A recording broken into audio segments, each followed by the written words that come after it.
பெயர் தக்காளி. நான் தான் உருளைக்கிழங்கு. என் பெயர் மாணித்தவர். என் பெயர் பூசணிக்காய். நாடகம் தொடங்குகிறது. இந்த காலித்தவருக்கு எப்போதும் நான் தான் உயர்ந்தவர் என்று நினைப்பு. ஆமாம், பிறரை இழிவாக பேசுவதே அவளது வாடிக்கையாகிவிட்டது. நேற்று கூட என்னிடம் கால் புணர்ச்சியுடன் நடந்து கொண்டார். அவன் எவ்வளவு பெரிய பலசாலி, திறமைசாலி தெரியுமா? அவன் அப்படித்தான் நடந்து கொள்வான்.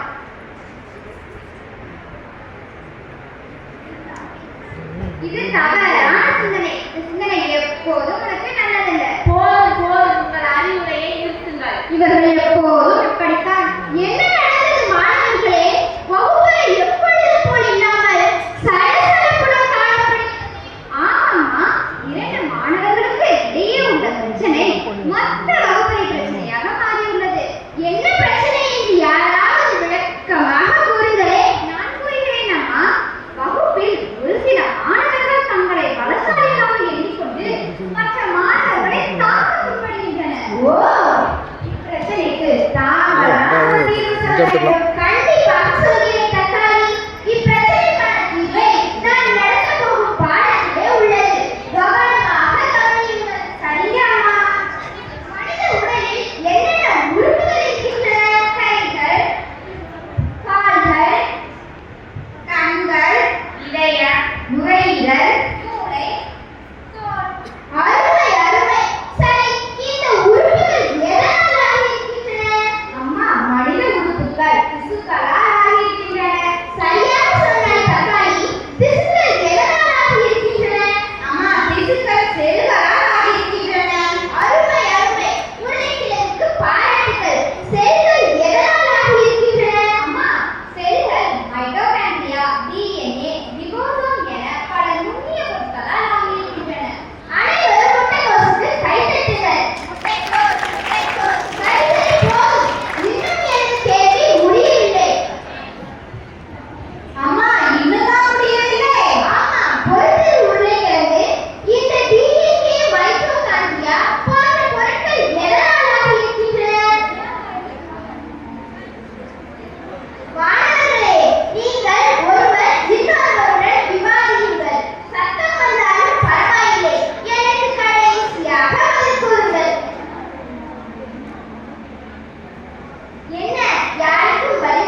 நீங்கள் 100